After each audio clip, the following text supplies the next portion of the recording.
Hey-o, this is me, Brian, back out here at camp. The ambient air temperature right now is 41 degrees. And it's like about 11 o'clock or so in the morning still, right? There's a slight breeze blowing out of the northeast, a couple to 2-3 miles an hour. The humidity is relatively low, like about 9 or 10%. It's warm, it feels warm, right? But it's still cold, right? With the wind blowing, it's like really like around 39. Right? Not a cloud in the sky. Woohoo! One of them glorious, January days. Anyways, today, I'm going to talk to you guys about a couple of things. Right? Number one, I made this video, like 4 or 5 years ago, right, about thieves, right, and how to defend against them. I'll leave the link. I wanted to update that video, saying a little bit more, right, to give the newbies an idea of what they're really up against. Right? Now, we all know that thieves come in all shapes and sizes and colors, right? And saying it could be your best friend, it could be your worst enemy. Right? We all know this. A lot of us have experience with this, with this idea, right? You know what I'm saying? And we know it's a fact, right? Now, not every homeless person or street person you're going to come across is going to be a thief. Probably less than a third of them, right? But the ones that are dedicated to their craft. They are. They'll sneak right up to you when you're sleeping on the ground, and they'll take anything they can get. They will, right? And you have no clue, right? You know what I'm saying? A lot of these thieves, right? You know what I'm saying? About a third of the time, you know what I'm saying? That they're stealing your stuff just so that you don't have it. Sad. That's a sad state of affairs, but that's the way it is. Jealousy is the main ingredient to thievery. Right? Another group of these people, right, are taking your stuff, right, because they want something that you have. They don't necessarily want all of your stuff, but there's one thing or two things that you have. Your phone, maybe your little battery charger pack for your phone, right? And so maybe one of your little gadgets or your USB speaker or something that's innocent enough, right? That's going to warrant taking everything you have in order to get it. Now the last group of these people, you know there's a pattern. There's always 3 groups. The last group of these individuals are out and out thieves. They always have been, ever since they were little. You know what I'm saying? They have stolen everything and anything under the sun from everybody, including their mom, their grandma, their grandfather, their dad, their brothers, their sisters. Right? Anybody that had something that they wanted, you know what I'm saying, they took it from. Right? And they have no remorse. They don't regret any of it. Right? Even if they know that it's what's brought them to where they're at right here, right? They're still gung-ho and willing enough to do whatever it takes to get whatever they want. Point blank. Right? And the last time I was homeless, you know what I'm saying? I was on the streets for 3 years. In that 3-year period, I had everything I owned, right, including my bicycle, stolen 7 times. Everything. I woke up and the only thing I had was my sleeping bag. You know what I'm saying? And the only reason for that is because I was in it. That's how good some of these people really are.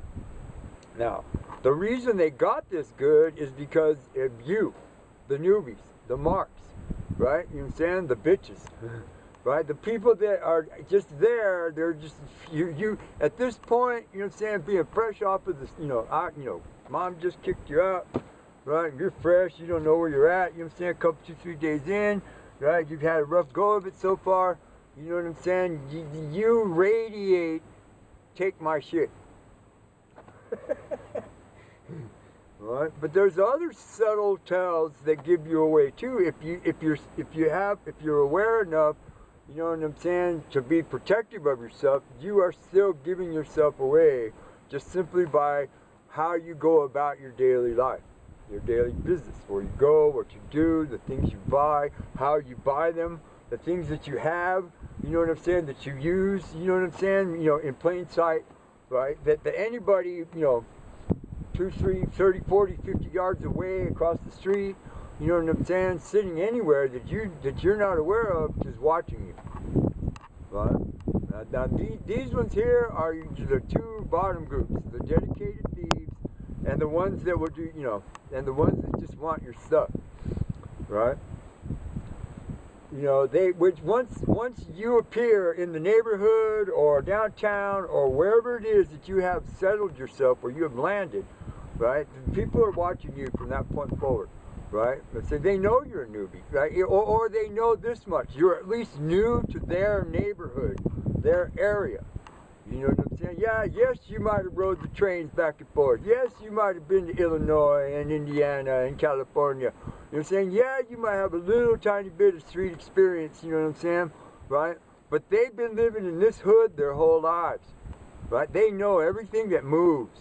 They do. And a lot of them are associated or at least, you know, connected to the local gang members. You know what I'm saying? And so, and they're taking your stuff to make something for themselves. Yeah, sure, they might keep 1 or 2 things, but the vast majority of it's either going to get traded to the dope man, you know what I'm saying, or it's going to get thrown in a dumpster somewhere where you'll never find it again. Believe me, I have figured things out, and I have tracked my own shit down more times than not. Of the 7 times it all got stolen, I got most of it back 3 times, and even twice. That's the only way to combat it, right? But you have to catch the perpetrator in the act of taking your stuff before you can pound him into the ground, if you're capable. Right? Now, the things that give you away primarily are not so much your appearance, right? Because there were a lot of people that didn't believe that I was homeless when I told them that I lived on the streets. No, you know, there were a lot of people that didn't believe me. They thought, you're full of shit, old man. But your appearance, right, you know what I'm saying, gives you away, whether it's a good appearance or a bad appearance. You know what I'm saying? Right? Because you know, they're comparing you against themselves and their homies, right? You know what I'm saying? Right? To see if you fit in right. If your shoes are too new, if your jacket is, you know, a little bit too posh, you know, right? If your shades are, you know, are upscale brand, you know what I'm saying? Even your phone can give you away. You gotta remember that the vast majority of homeless and street people, they don't have a phone. And if they do have a phone, it's an old beat up piece of junk, you know what I'm saying? The screen's all smashed, your phone jack doesn't work, you know what I'm saying? And it's not connected to any service. Right? The only time they could use it is when they go down to the library or somebody's house somewhere there's Wi-Fi. Right? You pull out a phone, right? Even a shitty ass phone like I got, a little fucking Rebel 4 Plus. You pull that puppy out and you can do anything you want with it right then and there. They know.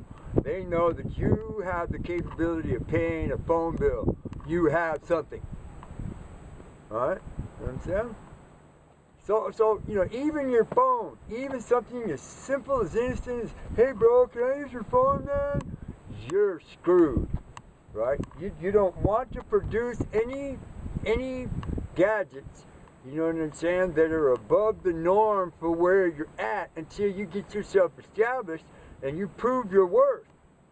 Right? Because until you get in a situation where they test you enough, you know what I'm saying, and you pass the test, in some cases you pound somebody into the ground because you have to, right? You know what I'm saying? From that point forward, they're not going to view you as a newbie or a mark anymore. They might not treat you any better, but they're not going to treat you like a mark anymore, at least, right? And that's a step up. You know what I'm saying? Another thing is the things that you buy at the store, and which stores. I said this, all right? You know what I'm saying? If you go in and you're buying hygiene, or if you're a woman, you're going and you're buying cosmetics and stuff, you know what I'm saying? And you're swiping with your debit card, I already said this is different from theirs, you know what I'm saying? Right? All the females are going to zero right in on you, and they're going to treat you like crap. They are. You will never, ever, you could beat them all down, and they're all still going to treat you like you're a bitch. Yeah, why? Because you have something, you have more than they do. Even if you live out, even if you camp with one or two of them, they're still going to be mad at you. Right? And Sam, when you go to the store to get some food, get some grow, hey man, come on man, let's go to Safeway and get something to eat. You pay with your food stamp card if you have one. Right? Or if you don't have a food stamp card, you don't invite nobody to come eat with you because they're going to, dude, you couple of sandwiches from the deli and the soda, that's $20. And they're like, oh, this person's got money. So they're going to hit you every day for something to eat.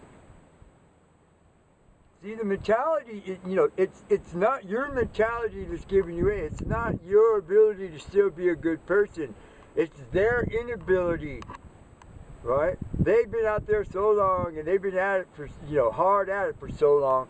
You know what I'm saying? That there is no remorse in there anymore. There isn't. There is no compassion, right? It's only what I want.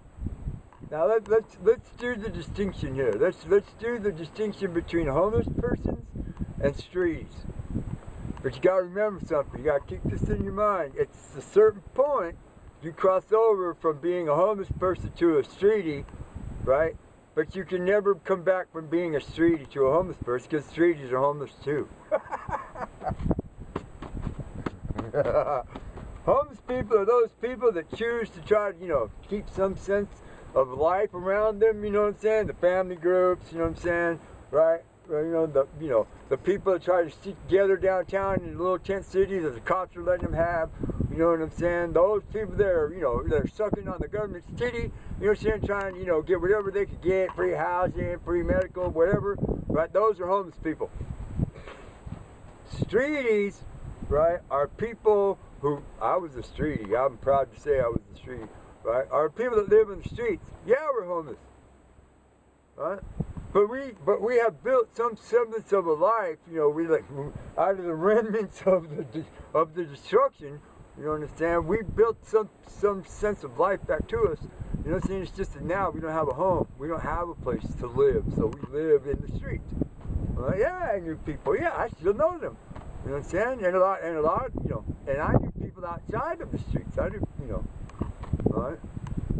These people, you know what I'm saying, right? You know, usually half of the time, are the ones that you have to protect yourself against. The homeless people, right? There's billions of videos out there telling you how bad they are. But the street people, all of them, every one of them's got hustle. Right? Sometimes it might be, you know, 2 or 3 might have the same hustle, but for every streetie there's a hustle, right? You know what I'm saying? Sometimes that hustle is you, the mark, right?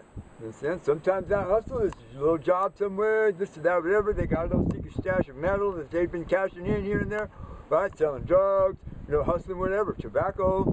You know, so yeah, cigarettes are big money, right? You know what I'm saying? It's not so much their appearance because a lot of street people are dirty. Their clothes are tore up, their shoes are all messed up, right? They don't really have much. Backpack is 10 years old. You know what I'm saying? But also at the same time, you could be running into those kind of streeties, right? That live outside in the street, but they go home at night. You know what I'm saying? To their mom's house, to their sister's house, to their girlfriend, right? Or to their crash pad or wherever their homie is. You know what I'm saying? It's just that they spend all of their waking moments out here in the street hustling, right? And they're waiting for you to come along. They are, right? Just like the dudes, the pimps, you know what I'm saying, and the prostitutes up and down the streets right there. You know what I'm saying? They're waiting for that car to pull up onto the curbs. Hey, baby, what's happening? You know what I'm saying? They are. That's their game, right? You know what I'm saying? You have to be mindful of which people you get involved with, you know what I'm saying? Because you might end up being one of the next victims, right, that's working the street. All right? Most of the streeties, you know what I'm saying, don't really carry anything. Might have a bicycle, maybe a little goonie bag or a little knapsack or something. You know what I'm saying? A lot, you know, if they do have a phone, you never know. You know what I'm saying? But a lot of them sometimes do, especially the ones that are connected in the neighborhood, right? You know what I'm saying? right? They have, and you'll notice, right, that a lot of them will hang out in the same spot along the street. They're saying down the boulevard, right? That's their little spot. They're, you know, their little piece of the hood. You know what I'm saying? During the day or during the night, whichever time they come out. So how do you protect yourself from all of this stuff? Well, that's what I used to do. Right? On my hood, when I was in Phoenix, Michigan, for the most part, the last 3 years, my hood was the area around 32nd Street in McDowell. I worked 11 miles away over down off of 19th Avenue at Buckeye. You know what I'm saying? I rode my bike back and forth every day, you know what I'm saying? Or the train, you know what I'm saying? Right? But for the most part, 36th Street McDowell was my, in the 3 square miles around it was my hood, right? Now there's, you know, there's a lot of main intersections in that neighborhood, you know what I'm saying, where a lot of streeties and a lot of homeless people accumulate. The Circle K at 36th Street McDowell, the Circle K at 36th Street Roosevelt, which is a half mile up, you know what I'm saying? The Burger King at Thomas and 36th Street. You know what I'm saying, right? Was a fun place, right? If they're going east, I mean, there were a lot of, you know, major intersections where streeties would accumulate, and there would be 5, 6, 7, 10, 15 of them hanging out within the vicinity of the area, right? You know what I'm saying, all day.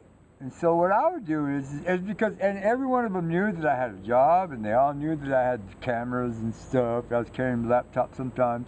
You know what I'm saying? They all knew I had a good phone. They all knew I had money. You know what I'm saying? Right? You know. But even though I had my respect, and I earned my respect from the neighborhood, you know what I'm saying? Right? There were some streeties so addicted, so out of it, you know what I'm saying, that still viewed me as a target. Right? And those people, you know what I'm saying, would stay in a relative small area because they were looking for whatever they could get, but they didn't want to go too far away to get it. So what I would do is I would break it down from where I was in concentric rings, you know what I'm saying? I'd start from the immediate area where I was to like a 3 square block area, you know, that was the epicenter, and then like a 10 square block area outside of that was, you know, the ring, and then anything outside of that, you know what I'm saying, was different area for me to go explore and find new stuff and meet different people. You know what I'm saying? But within the epicenter, you know what I'm saying, was where my daily activity was, my hustling, right? And then the outer ring was where I usually had all of my spots to camp, or my little safety zones, you know what I'm saying, or places where I could go and just hang out and be by myself, because I was sick and tired of the bullshit and I didn't have to work today, right? You know what I'm saying? In this area, you know, outside the epicenter, right, you know, so a little farther out, you know, 4 or 5 blocks farther out, you know what I'm saying, in any direction, you should be able to find yourself a good, solid little cubby hole somewhere, you know what I'm saying, that you can fall back to, you know what I'm saying, that no one knows about, you know what I'm saying, and, you know, and as you're traveling to the spot, you know, you pay attention and you look around and make sure nobody's following you or watching you, you know what I'm saying, and you get into your little stealthy camp. Right, you know what I'm saying? And you don't let nobody know that you're there, and you don't bring any of your friends to where you're at. You know what I'm saying? And in some instances, this spot can serve as a temporary base or a forward observing post, shall we say? You know what I'm saying? Where you could leave your backpack or some of your stuff sometimes. You know what I'm saying? During the day when you're out on your adventures, if you don't want to carry it. You know what I'm saying? Because when you're walking, carrying shit sucks. When you're riding a bike, it ain't so bad. You know what I'm saying? But it's a lot easier when you don't have to carry anything. You know, I'd wake up in the morning, you know what I'm saying? I'd assess the situation wherever I was at. I'd ride over to my storage, wherever it was at. You know what I'm saying? Sometimes I'd be way out in Sunnyslope, 12, 15 miles away up one of my niece's house. You know what I'm saying? Right? And I would wake up over there, and I'd have to travel 15 miles down to the storage before I could travel 11 miles to work.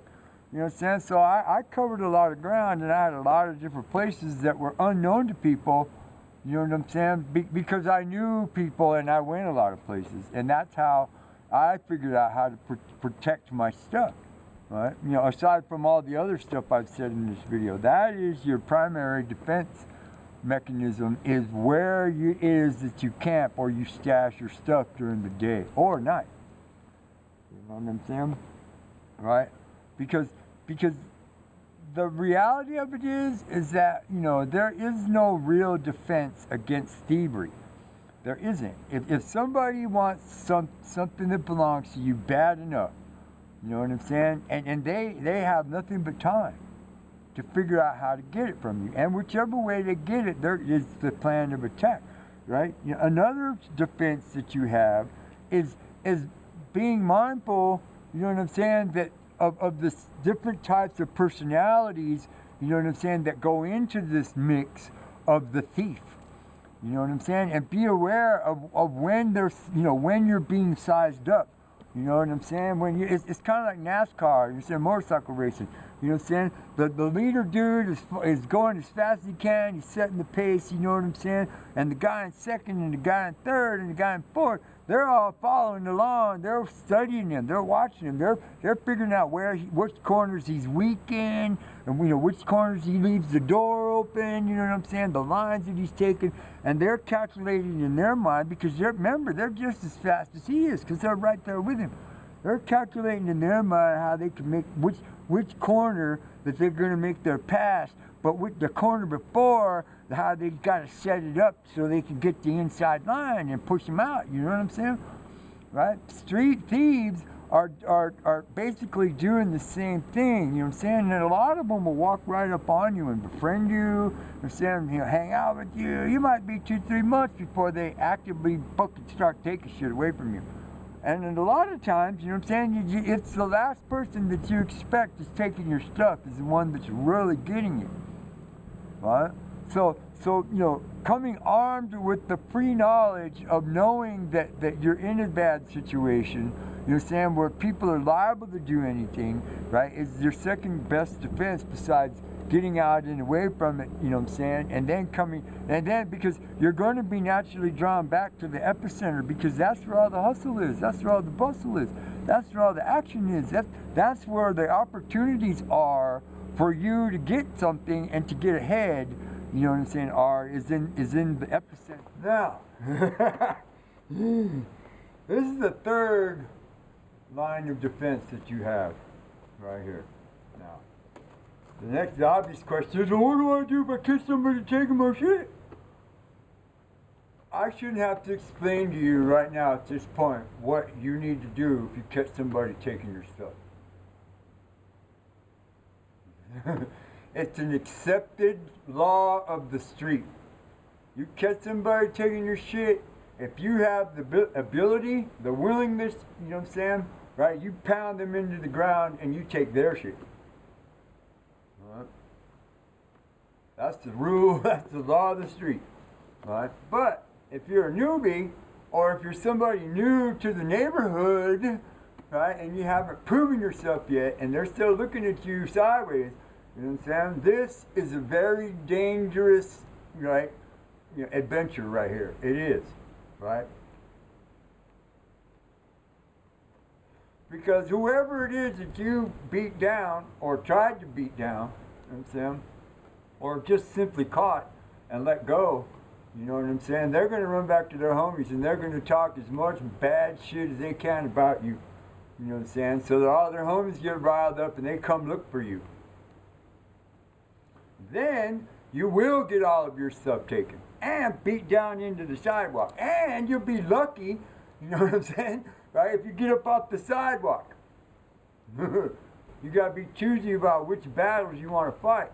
You understand? But if you choose not to fight a battle, you know what I'm saying, even though you're right and you have, you know, you have the provocation, you understand, right? If you choose not to fight that battle, you have to do it in the correct way, right? So that you don't get looked at like a bitch, you understand? Or a wuss, right? You understand? Or an even bigger fucking mark, right? You know what I'm saying? So using your brain a little bit, you know what I'm saying, in this situation, you know what I'm saying, is a lot more beneficial to you, you know what I'm saying, than you know, and I don't care how big you are, right, you know what I'm saying, I don't care how bad you think you are, or your friends think you are, or your past exploits at this point don't matter, unless you have the respect of the neighborhood, right? Because I'm going to tell you something, I've seen this happen more than once, right? I've seen big bad motherfuckers get tore up and beat down, you know what I'm saying, behind the Circle K, right, by the least most likeliest person you would ever have thought, right? And then they got their shit taken anyway, right?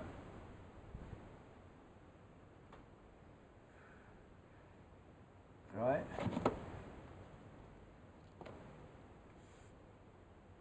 Physical violence, right, is the last resort mechanism, right, that's programmed into us, you know what I'm saying, with the fight or flight reflex, when your adrenaline pops right off and you're in that spot, your heart's pounding a million miles an hour, right, you know what I'm saying?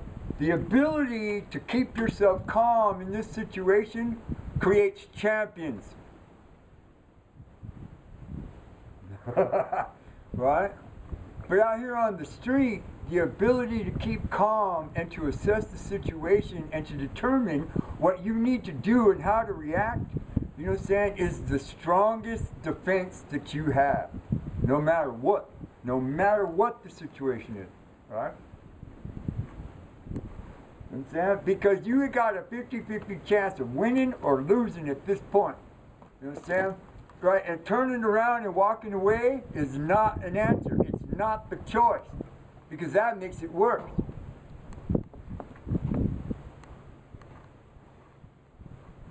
Right? These are just my experiences. These are the things that I learned and that I've seen and that I've experienced. You know what I'm saying? Right?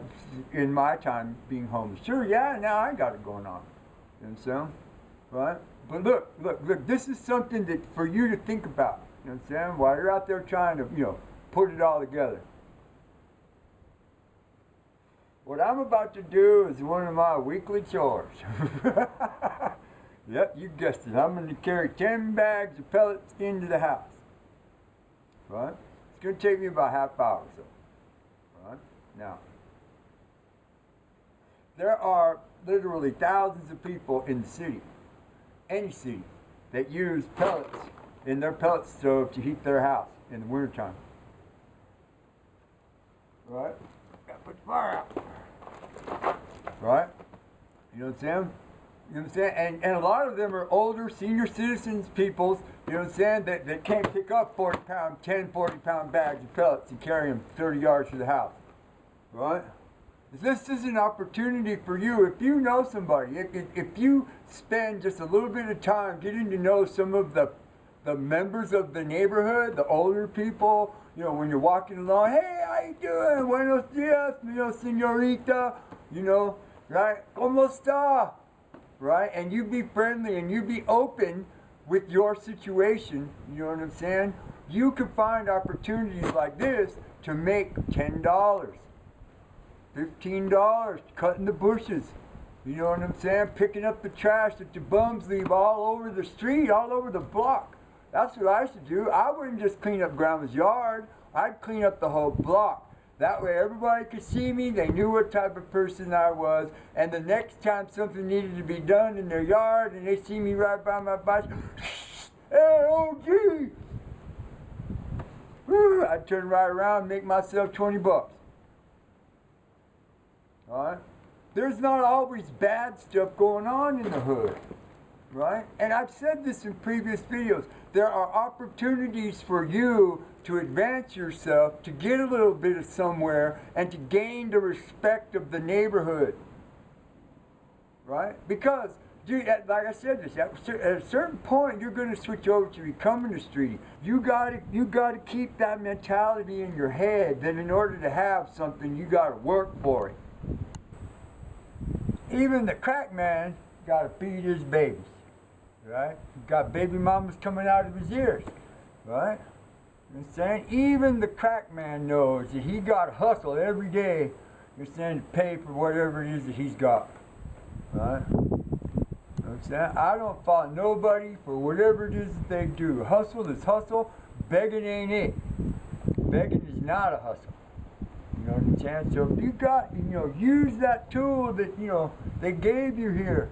right? That you profess to proclaim that is intelligent, right? Just because you're outside doesn't mean that you're lesser of a person or a second-class person or anything. You determine what kind of a person you are and the way that you do it. It's how you think about it and how you approach these bad situations, right, that allow you to come out the other end a little bit better off. Or at least not as worse off as you were before you got in the middle of it. Please like and subscribe and share this video if you think other homeless newbies need to figure out what's going on. Thank you. Might as well get to the chores now, right?